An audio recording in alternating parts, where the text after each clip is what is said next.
confiar, que no se desesperen. Otros dirán, tú tranquilo, yo nervioso, que en Él nosotros vamos a vencer. Y es algo que usted y yo tenemos que asimilar y tenemos que hacerlo de nosotros. Porque la palabra de Dios solamente es palabra de Dios, solamente es vida, solamente hay promesa en la palabra de Dios cuando usted y cuando yo la creemos y la hacemos de nosotros. Esa misma palabra dice que Jesús murió por toda la humanidad, por todo el mundo, por lo que se han muerto, por lo que estamos, por lo que se van a morir, por todo. Pero no todos van a ser salvados, solamente van a ser salvados los que crean, los que digieran, los que hagan esa palabra de ellos, solamente van a ser salvados. Pero Jesús murió por todo. ¿Por qué Jesús murió por todo? Porque nos abre la puerta al lugar santísimo para todos. Amén. Hoy es un día muy especial, un día sumamente importante. De lo que Dios habló en esta semana para compartir con ustedes es lo que voy a hablar. Y vamos a hablar de algo que en ocasiones es pesado, pero en ocasiones es muy bueno, muy placentero. Uno de los reinicios o inicios más pesados para mí era cuando yo salía de la escuela, que tenía que regresar a la escuela, porque me levantaba bien temprano para ir a la escuela. Y como a mí nunca me ha gustado levantarme temprano, era bastante cuesta arriba yo reiniciar o iniciar el año escolar. Pero el reinicio es importante en la vida del ser humano, en todos los sentidos de la palabra. Pero tampoco el inicio se escapa a los reinicios de la vida espiritual y de la vida cristiana. Y hoy vamos a hablar de eso. Vamos a hablar de lo que Dios me ha dado a mí. Les voy a invitar que se pongan de pie y que vayan conmigo al libro de Miqueas. Libro de Miqueas, su capítulo 6. Ahí vamos a estar leyendo aproximadamente unos cuantos versículos del 6 al 8. Miqueas, antes de Apocalipsis, después de Génesis. Dice la palabra de Dios en el nombre del Padre. Miqueas 6, versículos 6 al 8. ¿Con qué me presentaré ante Jehová y adoraré al Dios Altísimo? Me presentaré ante Él con holocaustos, con becerro de un año. ¿Se agradará a Jehová de millares de carneros o de 10,000 arroyos de aceite? Daré mi primogénito por mi rebelión, el fruto de mis entrañas por el pecado de mi alma. Oh hombre, Él te ha declarado lo que es bueno. ¿Y qué pide Jehová de ti? Solamente hacer justicia y amar misericordia y humillarte ante tu Dios. Padre, pueden sentarse, hermanos.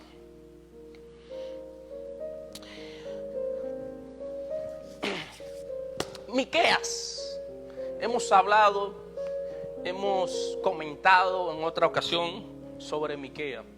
Y este es unos versículos muy interesantes a la vida de cada uno de nosotros.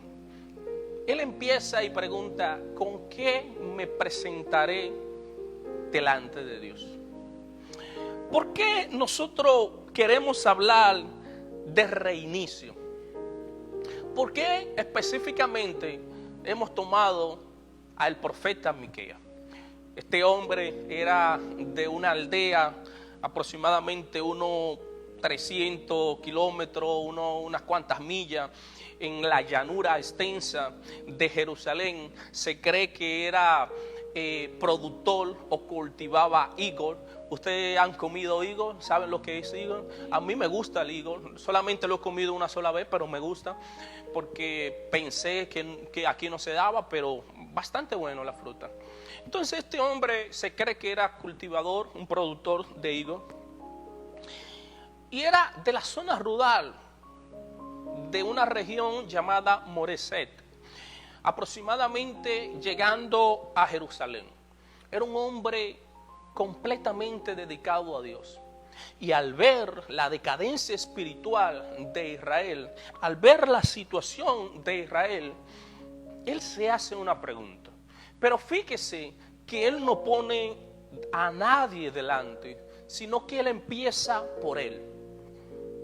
Y para nosotros reiniciar nuestra vida, para nosotros buscar una mejoría en nuestra vida, para nosotros avanzar en nuestro diario vivir, lo primero que tenemos que hacer es mirarnos nosotros, no mirar a otras personas, no mirar cómo está caminando lo otro, sino mirarnos nosotros. Entonces, ¿por qué hablamos de reiniciar?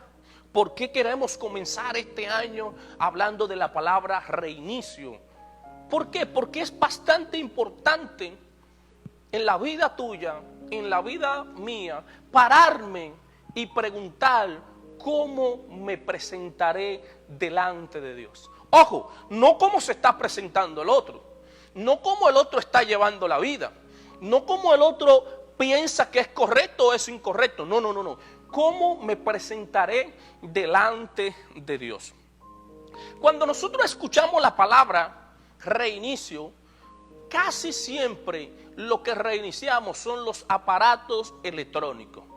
Pero el más común que nosotros podemos reiniciar es el celular. Es el celular. ¿Por qué reiniciamos el celular? Porque no está funcionando adecuadamente como debía de funcionar.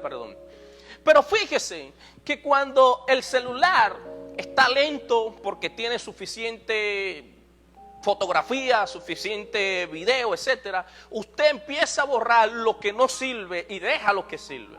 Pero si eso no funciona, usted lo apaga y luego empieza a prenderlo. La palabra reiniciar quiere decir comenzar desde cero.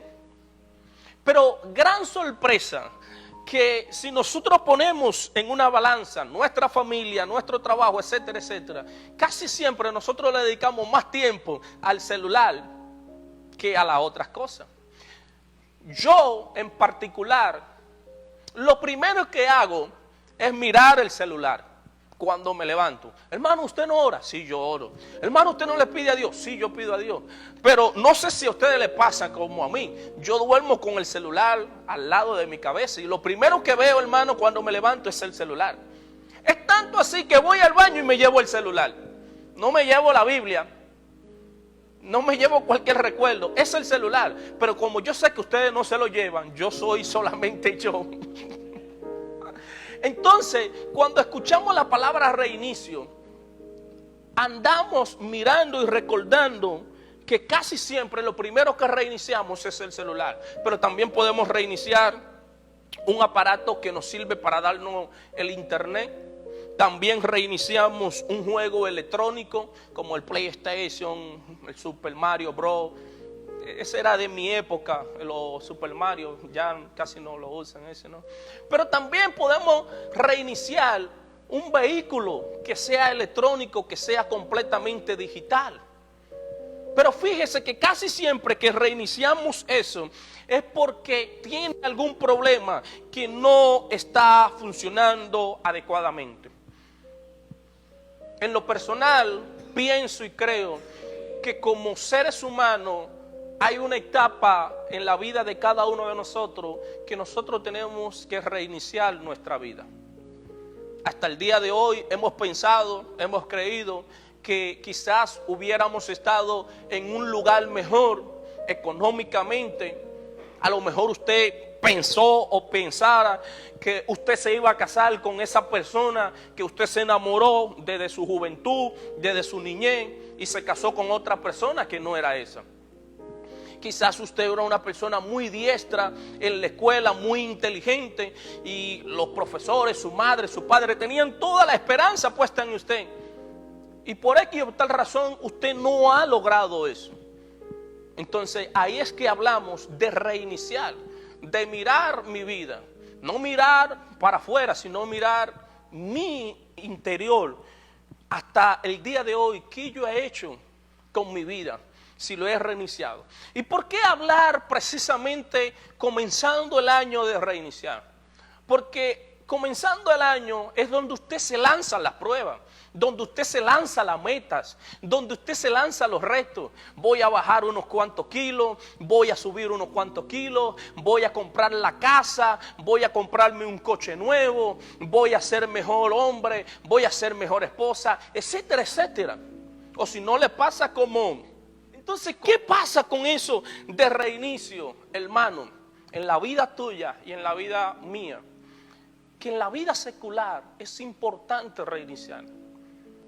Quizás tú tienes un trabajo o estás trabajando por muchos años donde tú no te sientes feliz, donde tú no te sientes que está dando el 100. Tienes que pararte, examinar y reiniciar. Pero también en el mundo espiritual es diferente. En el mundo espiritual también nosotros tenemos que tomarnos un tiempo y reiniciar nuestra vida espiritual. Cuando hablamos de espiritual estamos hablando de Biblia, estamos hablando de oración, estamos hablando de buscar a Dios. Quizás el año pasado no buscamos a Dios como debíamos de buscarlo.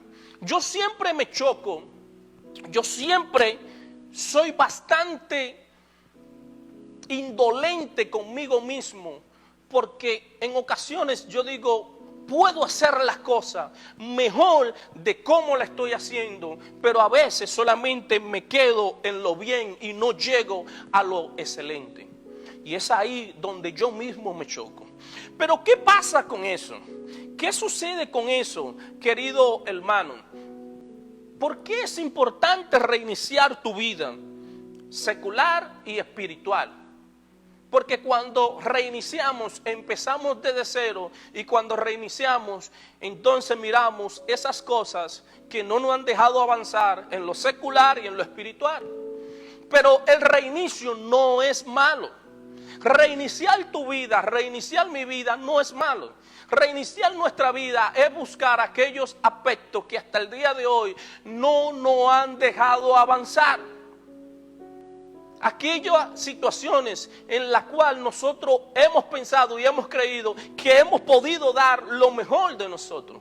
Fíjese que Jesús siempre tomaba un momento para orar y para buscar siempre la presencia de Dios y para fortalecerse. Era que reiniciaba a través de la oración. Una de las metas de todo cristiano debe de ser y tiene que ser acercarse y aprender más de Dios. En este año, el año pasado, siempre esa es una de las metas. ¿Cómo podemos lograr esto? ¿Cómo podemos lograr reiniciar nuestra vida a través de la palabra? ¿Cómo podemos lograr buscar más de Dios? Guardando reverencia ante Dios. Guardando reverencia ante Dios. Le voy a decir algo. Si usted, si yo no lo respeto a ustedes en privado, no lo puedo respetar en público. Si usted no respeta a ninguna persona en privado, usted no lo puede respetar en público. Hermano, ¿cómo es eso? ¿Cómo podemos lograr eso? Fíjese que la palabra de Dios dice que tenemos que buscar a Dios en privado y Él nos va a recompensar en público. Si cuando yo cierro la puerta de mi casa con mi esposa o con un amigo en el área personal, en mi ciclo personal, yo empiezo a hablar de Pedro, de Juan o de Santiago, diciendo, ¿sabes qué? Santiago es una persona que no se merece mi respeto, y empiezo a acabarlo en privado. Una persona que yo hablo mucho con Juan, yo me siento con Juan y empiezo a decir los defectos del otro, pero cuando lo veo en público, empiezo a abrazarlo y empiezo a hablar con él. Esa persona no tiene mi respeto ni en privado ni en público. De manera que el respeto que yo le tengo a esa persona es ficticio. Estoy siendo hipócrita, no estoy siendo sincero. Y Dios desecha eso, porque estamos siendo completamente una persona que nosotros no lo somos. Y si yo no puedo respetar a Dios en privado, tampoco lo voy a respetar en público. Fíjese que una oración deja mucho que decir de nuestra relación con Dios. A través de una oración en público nosotros podemos describir cuál es la relación de la persona con Dios, de pedir, de demandar, de declarar. Cuando usted tiene una relación personal en privado con Dios, usted es una persona que anda tranquilo, porque usted sabe que Dios le habla de una manera diferente y no necesariamente usted tiene que vociferarlo o hablarlo. Dios se va a manifestar en público cuando usted tenga una relación con Él en privado. Repetimos, Dios se va a manifestar en público cuando usted y yo tengamos una relación en privado con Dios. Es por eso que los frutos son necesarios, porque a través de los frutos nosotros reflejamos la relación que nosotros tenemos con Dios en privado. Temer a Dios es más que hablar. Temer a Dios es más que hablar. ¿Por qué decimos que temer a Dios es más que hablar? Porque nosotros podemos decir que tememos a Dios. Nosotros podemos decir que amamos a Dios. Nosotros podemos decir tantas cosas. Pero temer a Dios es más que hablar. ¿Por qué decimos esto? Fíjese qué dice el versículo 6 del capítulo 6 en el cual estamos leyendo. ¿Con qué me presentaré ante Jehová y adoraré al Dios Altísimo? Me presentaré ante Él con holocaustos, con becerro de un año. La primera parte que Él dice, ¿con qué me presentaré ante Dios? ¿Por qué? Porque temer a Dios es más que hablar, hermano. ¿Cómo me presenté el año pasado? ¿Cómo me estoy presentando? ¿Cómo he pensado a presentarme delante de Dios? Una de las cosas en la cual yo hacía y dejé de hacer era orar, aunque sea 3 o 4 veces al día. Se me hizo tan difícil, se me hizo tan cuesta arriba. Y empecé a hacerlo de un tiempo para acá.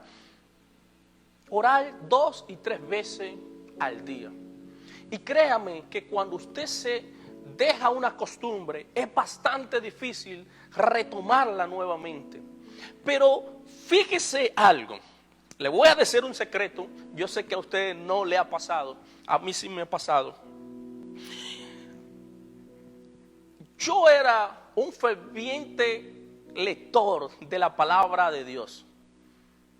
Y cada vez que me sentaba a leer la palabra de Dios, leía 3, 4, hasta 5 versículos. Pero llegó un momento de mi vida, el año pasado lo logré ver aproximadamente en esta fecha, donde me di cuenta que descuidé eso. Lo descuidé por falta de mi esposa, por falta de mi hijo, por los problemas, por la situación. Y ya estaba que salía a la calle y no leía la palabra de Dios. Ya estaba que venía lo que venía y no la leía. Pero luego de un tiempo para acá me he sentado y he retomado eso. Y cada vez que empiezo a leer la palabra de Dios, yo mismo, si no leo 3 versículos corridos, me siento mal.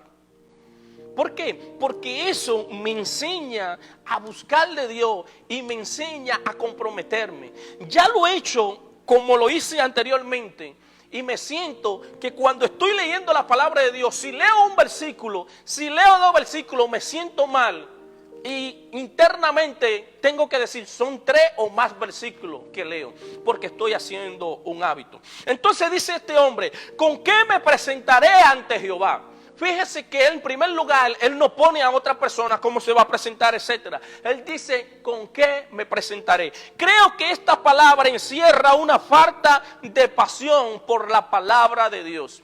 Miqueas está viviendo en una situación, en un mundo, en un país donde se ha olvidado de Dios completamente, en un país donde solamente la presencia de Dios está por trueque, está por cambio. Si tú me das, yo voy. O completamente de otra manera, Miqueas está viviendo en un país donde hace falta la pasión hacia Dios y solamente van a buscar a Dios porque su papá y su mamá le han enseñado, pero no por una pasión continua. El profeta aquí está haciendo una pregunta primero a él: ¿qué estoy haciendo para llegar a Dios? ¿Qué estoy haciendo para buscar a Dios? Fíjese que el hacer aquí, que él menciona aquí, al Dios Altísimo. ¿Por qué al Dios Altísimo? Porque todo lo ve. ¿Cómo llegaré delante de Dios, del Dios Altísimo? Porque Dios sabe todo, porque Dios ve nuestro corazón. A Dios le interesa más nuestra intención profunda del corazón que más que usted vaya y usted se presente.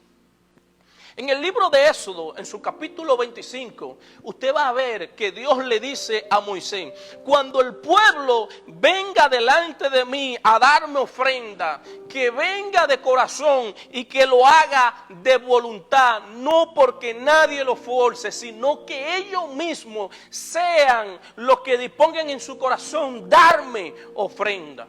Y eso es lo primero que tenemos que hacer nosotros cuando vamos delante de Dios, ir de todo corazón sin que nadie nos force. Pero hay algo más, hermano. Para reiniciar nuestra vida tenemos que buscar patrones. Para usted reiniciar su vida, para yo reiniciar mi vida, yo tengo que buscar patrones. Ahora regresamos nuevamente hacia atrás. ¿Por qué reiniciamos los aparatos electrónicos? ¿Por qué reiniciamos los celulares? Porque no están funcionando adecuadamente. ¿Por qué yo tengo que reiniciar mi vida, pero no la puedo reiniciar completamente? Tengo que buscar los patrones, porque los patrones son los encargados de decirme si estoy avanzando o no estoy avanzando. Los patrones son encargados de decirme si estoy estancado o no estoy estancado. Hermano, ¿cómo descubrimos los patrones? Fácil. Hay algunas personas que cuando comen, lo primero que hacen después de comer es sentarse y desabrocharse el cinturón. Hay otros que cuando comen, lo primero que hacen de que salen de la mesa es ir al baño. Hay otros lo que hacen es buscar un palillo y se lo ponen en la boca. Esos son patrones que no se han dado cuenta, pero siempre lo hacen. Esos son patrones. ¿Cómo usted puede ver los patrones en su vida? Aquellas cosas que parecen insignificantes en tu vida, pero que tú siempre lo haces día tras día. Uno de los patrones que yo hago es levantarme y tomar el celular. Eso es un patrón. Uno de los patrones que las personas hacen, ¿cuál es? Lo primero que hacen antes de ir al baño, antes de cualquier lado, abrir el Facebook o abrir cualquier redes sociales. Uno de los patrones que usted hace cuando usted se monta a su vehículo, ¿qué es lo primero que hace? Arreglar los espejos, los 3 espejos, o mirar si tiene aire la llanta o no. Esos son pequeños patrones. Pero para reiniciar nuestra vida, para yo reiniciar mi vida, para usted reiniciar su vida, tenemos que buscar patrones. Porque los patrones son los encargados de decir si voy a reiniciar mi vida de una manera positiva o voy a reiniciar mi vida de una manera negativa para seguir igual. Fíjese que cuando usted no borra lo que usted tiene que borrar del celular, cuando usted no limpia lo que usted tiene que limpiar del celular, usted lo reinicia y va a seguir igual. Usted tiene que eliminar esas cosas para que él funcione de otra manera diferente. ¿Por qué buscar patrones? Porque en ocasiones pensamos que Dios necesita algo de mí para yo recibir la bendición de Dios. ¿Por qué buscar patrones? Porque en ocasiones nosotros pensamos que Dios necesita que yo le dé, que yo le otorgue para yo recibir la bendición de Dios. Y eso es completamente errado. Esos patrones que son recurrentes en mi vida no me ayudan a avanzar. Miqueas dice en el versículo 7 lo siguiente: ¿se agradará Jehová de millares de carneros o de 10,000 arroyos de aceite?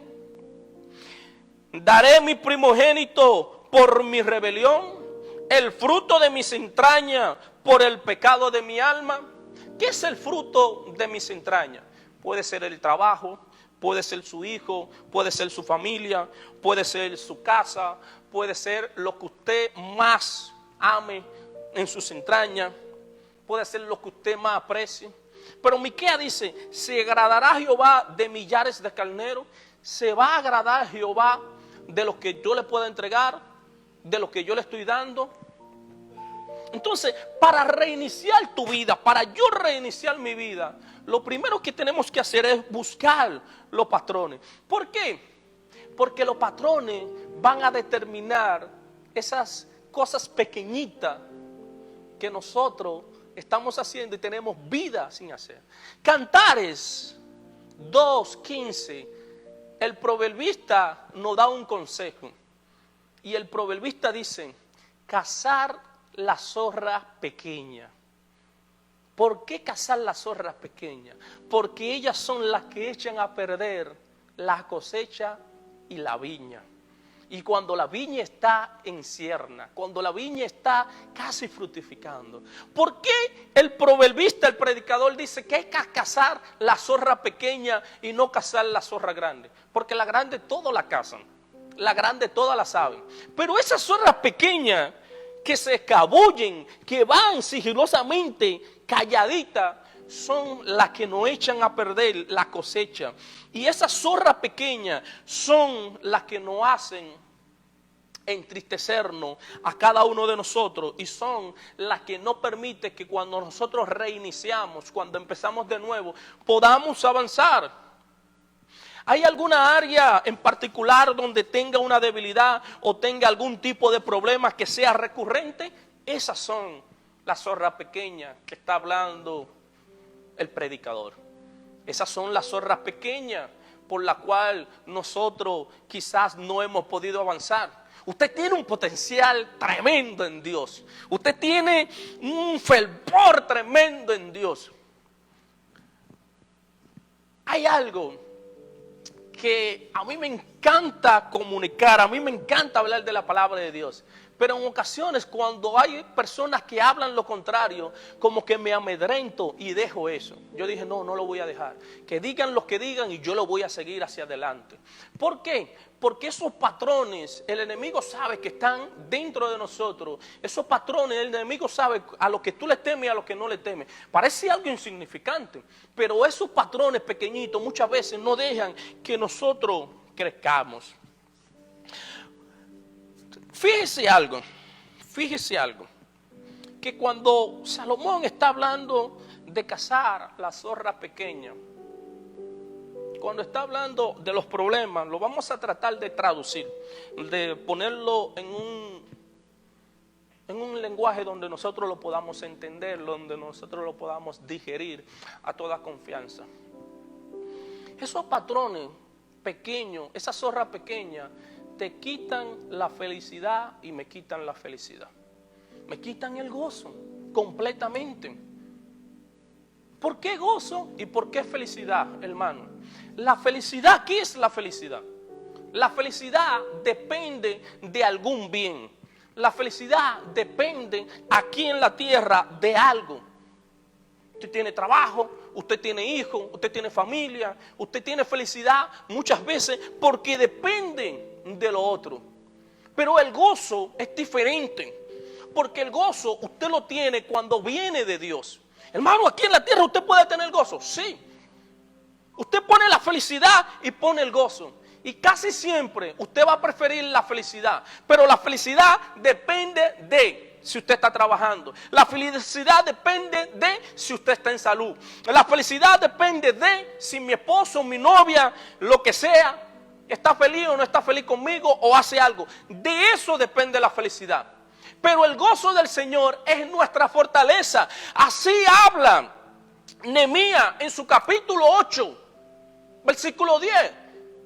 Nehemías le está diciendo que nada de eso le quite el gozo del Señor, no la felicidad, porque la felicidad siempre depende de algo, pero el gozo del Señor es nuestra fortaleza. ¿Cuál es el gozo del Señor? Que se está cayendo el mundo a pedazos, que hay tormenta, que hay ciclones, que hay terremotos, y el gozo del Señor está dentro de usted, y usted puede tener paz tranquila, usted puede tener paz sereno, y usted puede, cuando se le está cayendo el mundo, cuando viene mala noticia, cuando usted no tiene para suplir a su casa, usted puede cantar una canción que dice: puedes tener paz en la tormenta, fe y esperanza cuando no puedas seguir, aún con tu mundo hecho pedazo, el Señor guiará tus pasos en paz en medio de la tormenta. Ese es el gozo del Señor, hermano. No es la felicidad, no es porque depende de otro, no es porque el otro le va a dar, no es porque el otro le va a ayudar, no. El gozo del Señor es la fortaleza. Que tú estás tranquilo, que tú estás feliz. Hermano, tengo el gozo del Señor y el gozo del Señor es mi fortaleza. Tengo el gozo del Señor, que se vayan.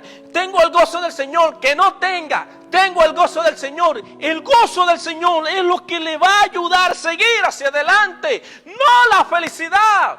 Porque mientras tengamos felicidad en este mundo, siempre la felicidad está sujeta a otra persona o a algo exterior. Pero el gozo del Señor depende de mí. ¿Por qué depende de mí? Porque el gozo del Señor es mi fortaleza y yo decidí estar gozoso en el Señor. Y ese es mi gozo.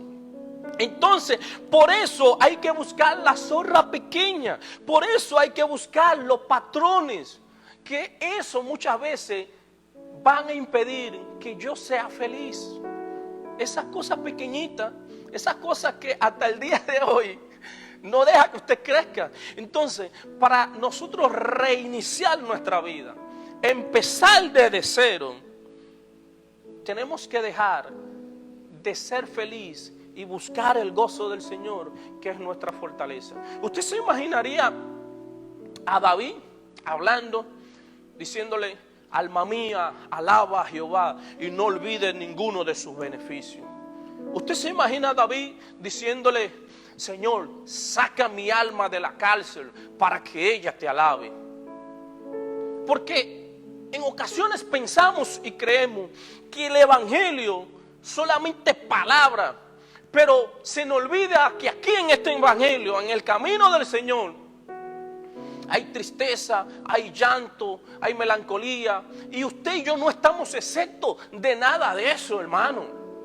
Esto no es una fauna, esto no es una selva, esto no es nada de eso, hermano. Usted sufre en el camino del Señor, yo sufro en el camino del Señor. Pero el gozo del Señor es nuestra fortaleza.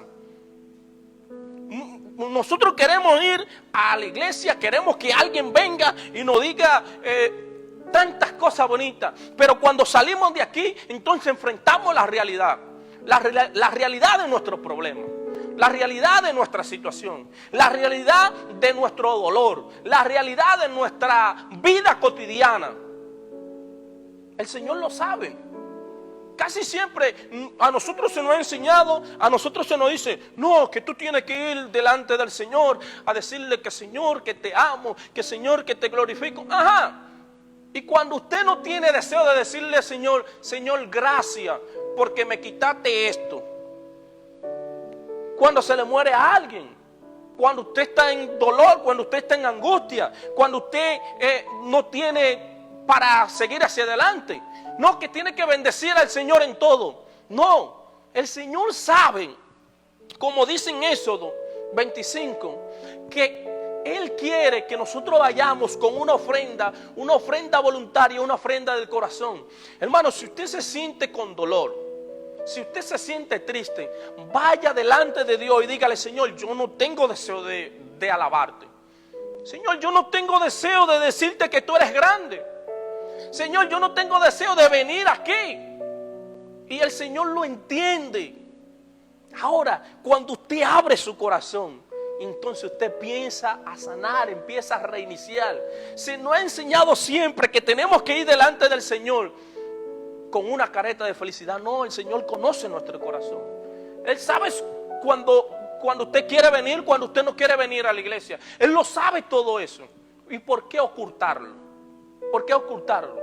¿Por qué cuando voy a la iglesia que un hermano me pregunta a mí: hermano, ¿cómo usted está? Yo le tengo que decir que estoy bien cuando yo estoy mal. No, si está mal, dígale: yo estoy mal, para que ore. Pero tampoco ese hermano tiene que estar diciendo: él tiene que estar en pecado. No, el hermano anda haciendo esto. No. Le está diciendo que está mal, que necesita oración, para que usted ore por él, no para que lo critique. Entonces, el gozo del Señor es nuestra fortaleza. No podemos reiniciar una vida con grietas. No podemos reiniciar nuestra vida con grieta. ¿Por qué no podemos reiniciar nuestra vida con grieta?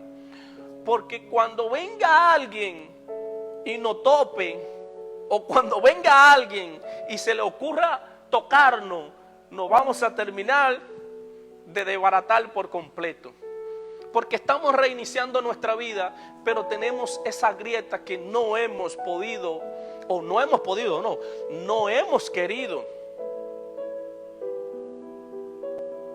arreglarla. No la hemos querido llevar donde el maestro por excelencia, donde el alfarero, que se llama Jesús de Nazaret. Pasa algún tiempo reflexionando sobre las principales áreas de tu vida: trabajo, matrimonio, familia, servicio a otro. Ahí nosotros buscamos la grieta que tiene nuestra vida cuando pasamos algún tiempo reflexionando.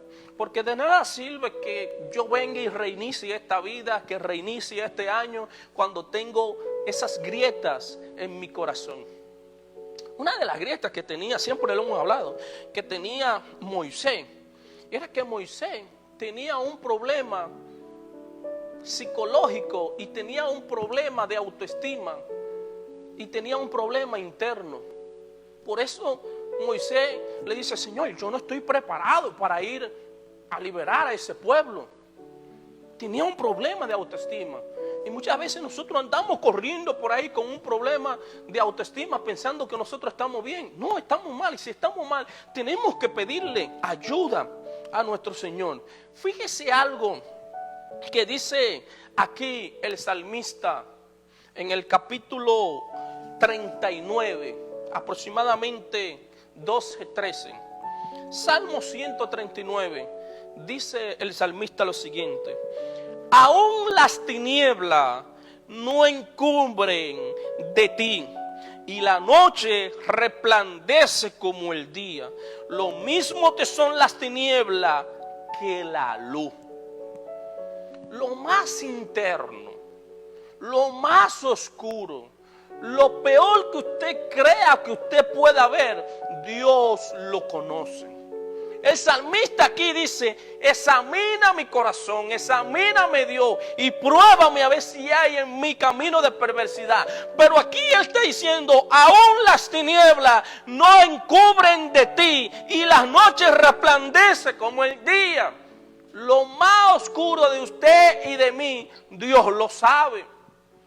Dios lo ve todo. Entonces, ¿por qué formarte en las entrañas? Dice el salmista: porque tú me formaste en las entrañas. Porque Él conoce todo de nosotros, porque Él conoce nuestro corazón. Y dice Miqueas, con esto terminamos, lo siguiente.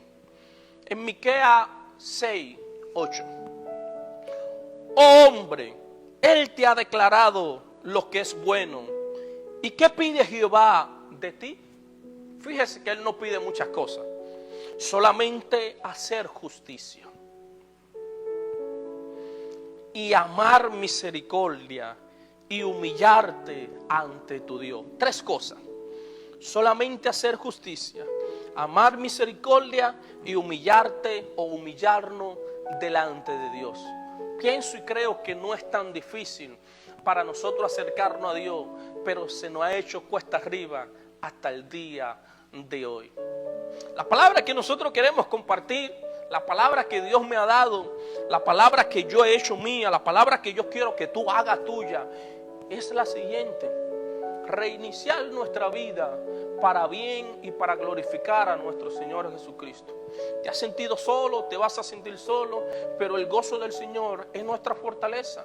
Hay que seguir hacia adelante. Vamos a seguir hacia adelante. Y este año será mejor que el otro. Este año será de prosperidad, de bendición. Ahora, falta algo, hermano. Vamos a decir que el año va a ser de prosperidad, de bendición. Pero fíjese que no va a ser simple y llanamente porque usted lo declare, sino porque usted empiece a trabajar y empiece a glorificar al dulce nombre del Señor. Y vamos a seguir hacia adelante. Padre, gracias por tu amor y tu bondad y tu misericordia. Gracias porque en ella aprendemos y en ella nos podemos refugiar. Bendigo y glorifico tu nombre y bendigo las personas que están aquí y las personas que no ven y las que nos van a ver también. Gracias a Dios, en el nombre de Jesús. Amén y amén.